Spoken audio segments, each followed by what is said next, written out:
My fiancé of 7 years dumped me for his ex, after his friends convinced him she was more marriage material. Now, 5 years later, he's desperately trying to win me back after seeing me living the dream life he thought I'd never have. Without him.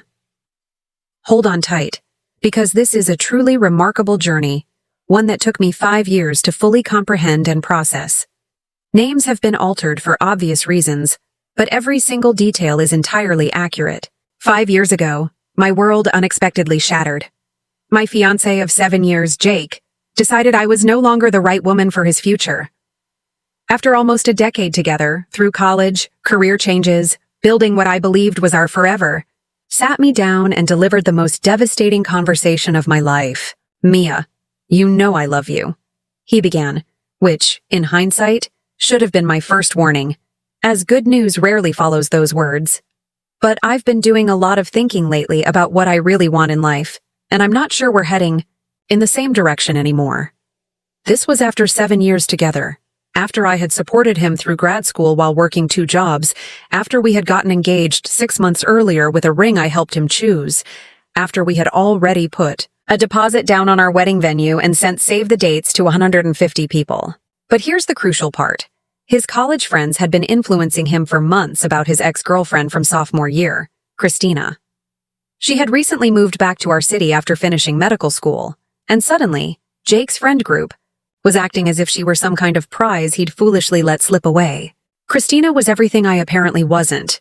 She came from a wealthy family, had just completed her residency at a prestigious hospital, drove a BMW her parents bought her, and, according to Jake's friends, was the type of woman successful men marry. She was polished, sophisticated, and had never worked a retail job in her life. Meanwhile, I was a graphic designer who had worked my way up from freelancing to a small agency, still paying off student loans, and drove a used Honda Civic. I wasn't glamorous or connected.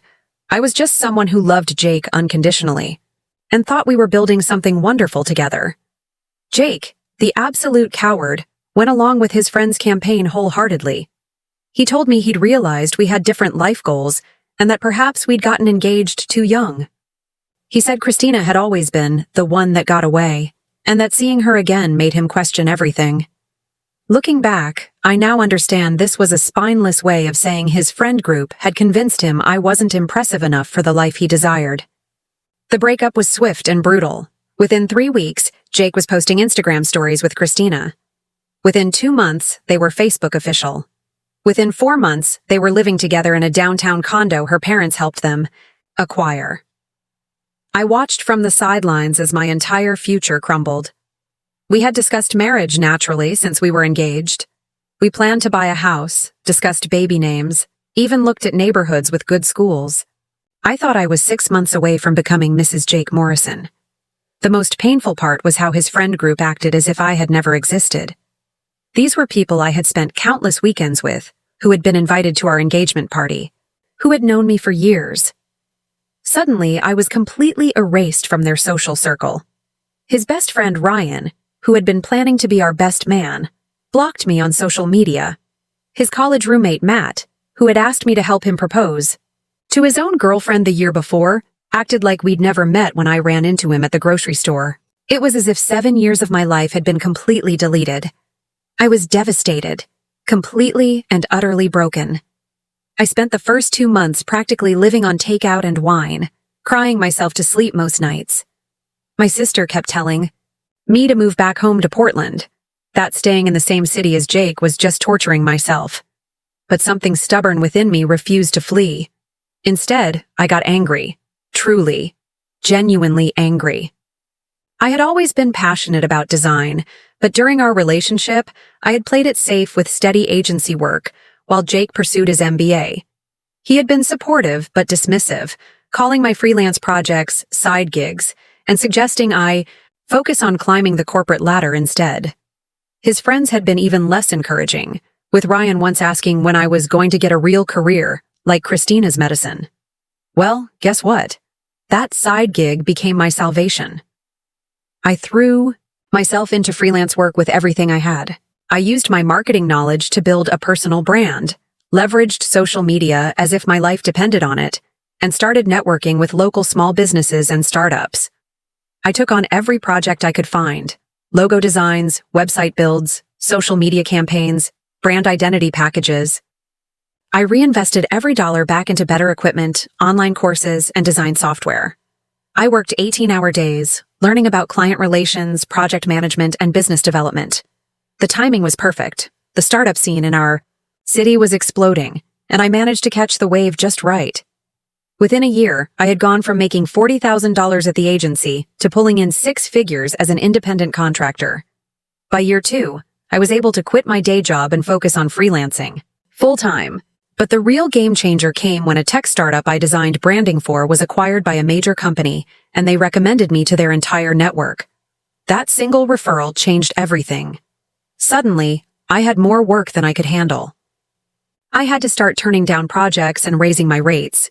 I began hiring other freelancers to help with overflow work. 3 years after the breakup, my side gig had become a full-service creative agency with 12 employees and a gorgeous office space downtown. We specialize in startup branding and have worked with companies that have gone on to raise millions in funding. Last year alone, we brought in over $2 million in revenue. We've been featured in design publications, won industry awards, and I've been invited to speak at conferences across the country. 6 months ago, I was named one of our city's 40 under 40 business leaders. My story has been featured in Forbes as an example of how freelancers can scale their businesses. Oh, and remember how I mentioned building a dream life? Enter Alex. I met him about 2 years ago at a networking event for creative professionals. He's a photographer who runs his own studio, specializing in commercial and wedding photography. We bonded over being entrepreneurs, over the challenges of building something from nothing, over late nights spent editing and strategizing. Alex is everything Jake never was. He genuinely celebrates my successes without feeling threatened. He understands the entrepreneur life because he lives it too. He treats me like an equal partner in every sense, and most importantly, he loves me for exactly who I am: ambitious, driven, and unafraid to dream big. We moved in together 8 months ago into a beautiful loft apartment downtown, and I've never been happier. Alex proposed 3 months ago during a weekend trip to the mountains, with a ring he saved up for himself, because he wanted it to be entirely his choice and his effort. The proposal was perfect. Intimate, personal, and everything I'd ever wanted. Just the two of us at sunset on a hiking trail we discovered together. No pressure from friends or social expectations, just two people choosing each other completely. Now here's where it gets interesting. About 18 months ago, Jake started following my business Instagram account, then my personal account. Then he started showing up at networking events where he knew I'd be present. At first, I thought it was coincidence, but the pattern became pretty obvious.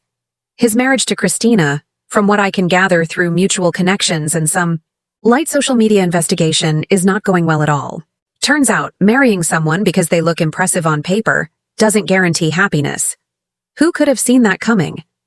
Christina, for all her accomplishments, apparently has very specific ideas about the lifestyle she deserves. She expected Jake to provide the kind of luxury she grew up with while she focused on her medical career and maintaining their social image. Problem is, Jake's career in marketing, while decent, doesn't generate the kind of money needed to support the lifestyle Christina's family modeled. They've been fighting about money, about his career ambitions, about their social life. From what I've heard through our city's surprisingly small professional network, Christina has been pushing Jake to pivot into pharmaceutical sales because the money is better, but Jake has been resistant because he actually enjoys his current job. Meanwhile, here I am, absolutely thriving in every possible way. My business success has been very public. Interviews, awards, social media presence. I'm not showing off maliciously, but I'm also not hiding my achievements. Why should I? A few months ago, Jake started getting more direct. He began commenting on my business posts, liking old personal photos, sending direct messages that started as "congratulations on your success," and gradually became more personal. I mostly ignored them, but Alex and I would laugh about how transparent he was being. Then 2 months ago, things escalated dramatically. Jake showed up at my office building and somehow talked his way past security. When my assistant told me someone was there to see me, I assumed it was a potential client or vendor. When I walked into our reception area and saw him standing there, I was genuinely shocked. He looked terrible. Stressed, tired, like he'd aged 10 years in the past 5. His usually perfect hair was messy, his clothes were wrinkled, and he had dark circles under his eyes. "Mia, we need to talk," he said, his voice shaking slightly. I was professional but cold. "If this is business-related, you can schedule an appointment through our website. If it's personal, I don't think we have anything to discuss. Please just give me 15 minutes. I'll buy you coffee." Against my better judgment, and probably out of morbid curiosity, I agreed. We went to a neutral coffee shop down the street, and that's when he completely broke down. He told me that leaving me was the biggest mistake of his life, that he never stopped loving me, that marrying Christina was a huge error in judgment, and he'd been miserable for years. He said he'd been following my success and was so proud of what I'd accomplished, and seeing how happy I looked in my photos was destroying him. "I should have fought for us," he said, getting emotional. "I should have told my friends to back off. You were always the one, Mia. You still are." I sat there completely stunned. Part of me, a very small, petty part, felt vindicated. The girl who wasn't marriage material had built something incredible while his perfect wife was making him miserable. But mostly I just felt sad for him. "Jake," I said quietly, "you made your choice. You chose your friend's approval over our relationship. You chose someone you barely knew over someone who loved you unconditionally. And now you want to undo that because it didn't work out the way you planned." He started crying, actually crying, in the middle of a busy coffee shop. "I know I messed up," he said. "I know I don't deserve another chance, but we were so good together, Mia. We could be good again." "We were good together," I agreed. "But that person, the Mia who would have done anything for you, who would have forgiven you anything, she doesn't exist anymore. You made sure of that when you walked away." I told him about Alex, about how genuinely happy I was, about how I built a life I loved without him. I watched his face crumble as I described what real partnership looked like, what it felt like to be with someone who chose me every day. That's when he got desperate. "He doesn't know you like I do," Jake argued. "We have history. We have shared experiences. What we had was special. What we had was real." I said, past tense. "What I have now is also real, and it's better because it's built on respect and genuine partnership, not convenience and comfort." He left that conversation completely devastated, but I thought that would be the end of it. I was wrong. Over the past 2 months, Jake has been on an all-out campaign to win me back. He sent flowers to my office. I donated them to a local women's shelter. He's written long emails about how sorry he is and how he wants to make things right. I've set up a filter that sends them straight to spam. He's even reached out to my college friends, asking them to put in a good word for him. Most of them have told him to leave me alone, but a few have mentioned his messages to me with concern. The most ridiculous incident happened 3 weeks ago. Alex and I were having dinner at a trendy restaurant downtown when Jake appeared at our table out of nowhere. "Mia, I need to talk to you," he said, completely ignoring Alex's presence. Alex, bless him, stayed calm but firm. "I think you need to leave," he said politely. "This doesn't concern you," Jake snapped, which was exactly the wrong thing to say. I stood up immediately. "Actually, it absolutely concerns him. Alex is my fiancé, and you're disrupting our dinner. You need to leave now." Jake looked back and forth between us, and I could see him noticing the engagement ring on my finger for the first time. "You're engaged?" he whispered. "Yes, and we're very happy. Please respect that and leave us alone." He stood there for another moment, looking completely lost, before the restaurant manager came over and escorted him out. Alex handled the whole situation with incredible grace, but I could tell he was bothered by Jake's behavior. That night, we had a long conversation about boundaries and next steps. Alex has been incredibly supportive through all of this. He's never asked me to stop talking about Jake, or made me feel like my past was a threat to our future. The final straw came last week. Jake called my business line during office hours and somehow got transferred directly to me. He was clearly intoxicated, rambling about how his marriage was falling apart and how Christina had given him an ultimatum about his career. "I see your face everywhere," he slurred. "In magazines, online, at events. You're so successful, so beautiful, So perfect. I threw away perfection for what? For someone who doesn't even understand me? Jake, you need to stop this, I said firmly. You need to get help, and you need to leave me alone. I'm going to hang up now, and if you contact me again, I'll be forced to take legal action. Legal action? He laughed bitterly. Against what? Loving you? Wanting you back? Against harassment, I said clearly. This stops now. I hung up and immediately called my lawyer. We're now documenting everything in case we need to pursue a restraining order. But here's the thing that really gets me. His friends have now started reaching out too. Ryan called me last week, all friendly and casual, asking how I was doing and mentioning how proud he was of my success. He casually brought up how Jake and Christina were going through a rough patch and how Jake had been talking about me a lot lately. Matt sent me a LinkedIn message saying he'd always respected my work ethic and wondered if we could grab coffee to discuss some business opportunities. He also mentioned that Jake was really struggling and maybe could use a friend right now. Even their mutual friend Sarah, who completely ignored me after the breakup, sent me a Facebook message saying she missed our friendship and hoped we could reconnect. She also happened to mention that Jake's marriage was in trouble and that he'd been asking about me. The audacity is absolutely breathtaking. These people actively worked to end my relationship with Jake, treated me like I wasn't good enough for their friend group, and now they want back in my life because I'm successful and their golden boy is miserable. I've ignored or politely declined all of their overtures. I'm not interested in being anyone's backup plan or consolation prize. Alex has been incredibly supportive through all of this. He's never once made me feel like my past was interfering with our future. He just listens when I need to vent and reminds me of how far I've come. You know what the best revenge is? He said to me the other night as we were planning our wedding. It's not that Jake is miserable in his marriage. It's that you're genuinely happy in yours. You didn't build this life despite him. You built it because you're amazing. His regret is just a side effect. And he's absolutely right. My success isn't about Jake. My happiness isn't about Jake. The fact that both things are driving him crazy is just a bonus. I've learned so much about myself over these past 5 years.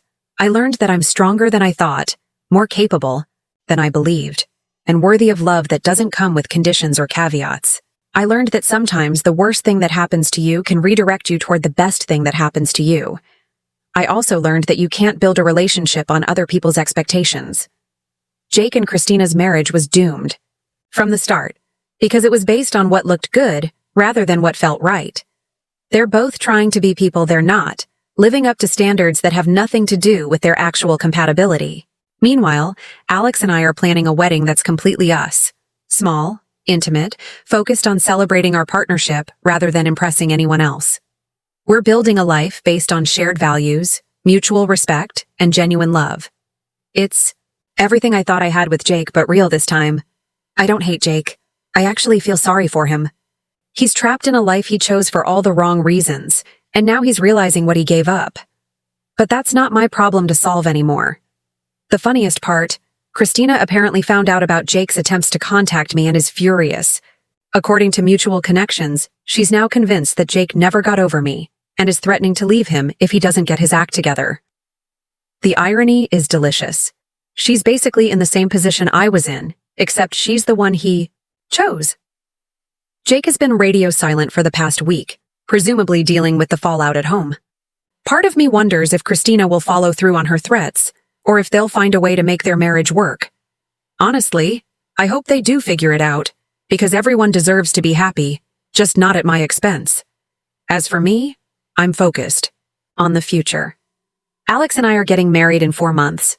My business is expanding to 2 new cities. I'm working on a book about building a creative business from scratch. Life is good, really genuinely good, in a way it never was with Jake. The girl who wasn't marriage material is now too good for him. And the best part? I didn't change to prove him wrong. I changed because I finally had the space and motivation to become who I was always meant to be. Sometimes the trash really does take itself out. Update. The path forward. Thanks for all the supportive comments, everyone.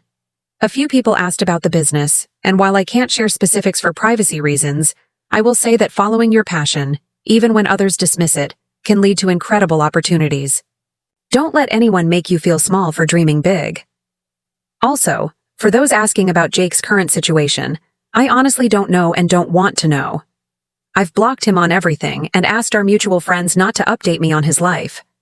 I'm done being a character in his story and he's done being a character in mine. Alex says hi and wants you all to know that he feels like the luckiest guy in the world. We're planning a honeymoon in Italy, where we'll be photographing some beautiful venues for his portfolio, while I research European design trends for potential international clients. Here's to new beginnings and never settling for less than you deserve.